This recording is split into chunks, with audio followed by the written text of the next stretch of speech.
form, foulstone, or odd shapes. Well, King George caught wind of all this back in the 1700s, but the settlers were using his rocks. What were they thinking? He wanted to start taxing them on the use of his stones.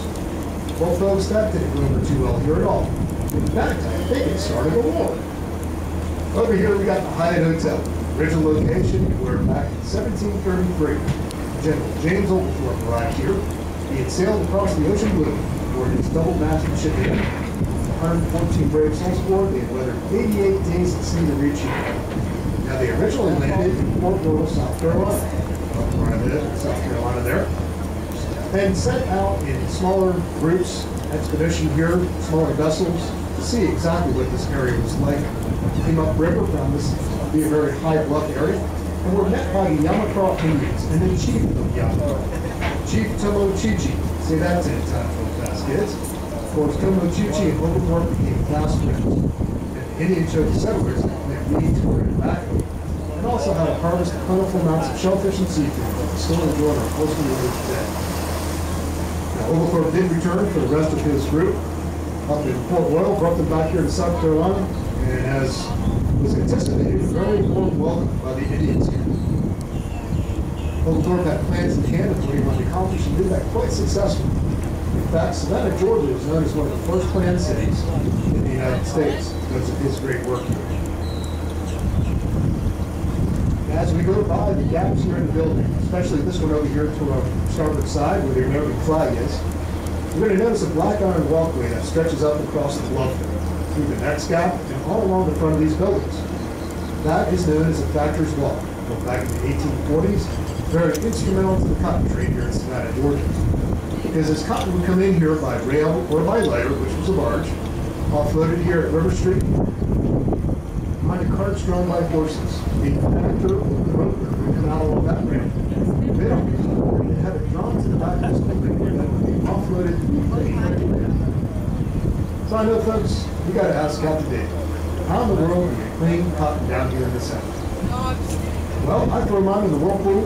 I had a little bit of time. But of course, what they were trying to accomplish back then was separating the cotton seed from the fiber. And one of the most important inventions of the Industrial Revolution as it pertains to the antebellum South, invented right here on the cotton plantation by Eli Whitney in 1793. The cotton gin, and it did exactly that.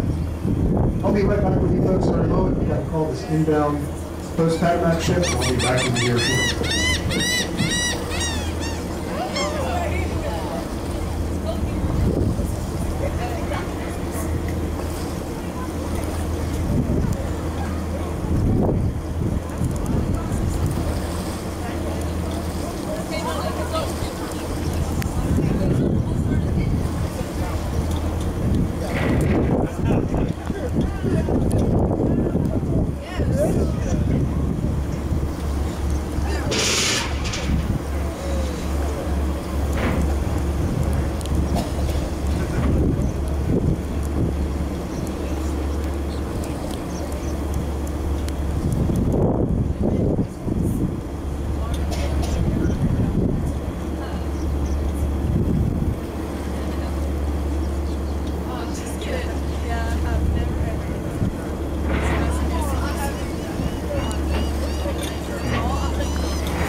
Ladies and gentlemen, take a look over here to our starboard side. Here we will find on a brick plastic statue of a young lady with a big handkerchief with a dog by her side. That's our world-renowned wavy girl here in Savannah, Georgia.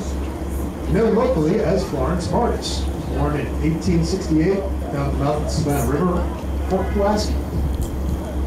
And of course, she grew up at a very young age. Her father happened to be a sergeant down there. Unfortunately for her, she lost her dad at a very early age, in her early teen years. Lived in with her older brother along with her mother on Elba Island, which we'll see here in just a little bit. Through a close fascination to the past of ships. Understand, folks, living on a remote island with her older brother, No cable TV, no Nickelodeon, no PlayStation 4. She'd go out there by day and wave at the incoming ships with a big handkerchief, and at night with that of a lantern. She became so entrenched in doing this, quite a passion for it, she even trained her colleagues to wake her at 3, 4 o'clock in the morning, so she wouldn't miss a single ship. Now, I understand, folks, where she studied out the light. Not only could the ship's captains and crews see her big wave, but also her smiling face. She became quite a celebrity out there, receiving care packages, love letters, exotic items, all over the world. And they would simply address those letters and packages to the baby girl in Savannah, Georgia. And they knew exactly who it needed to go to. Now, I understand, folks, she did this for over 44 years. That's some 50,000 ships in her lifetime. And there was a lot of speculation out there as to why she did it. Some folks believe that she had fallen in love with one of those young sailors and was waiting for his return from sea for a hand in marriage. During an interview, only given once in her lifetime, the true story came out. Of course, she simply sat there and smiled through all those romantic stories and simply said, you know, those are all fine and untrue, though. I was just plain bored out of my mind, she told him.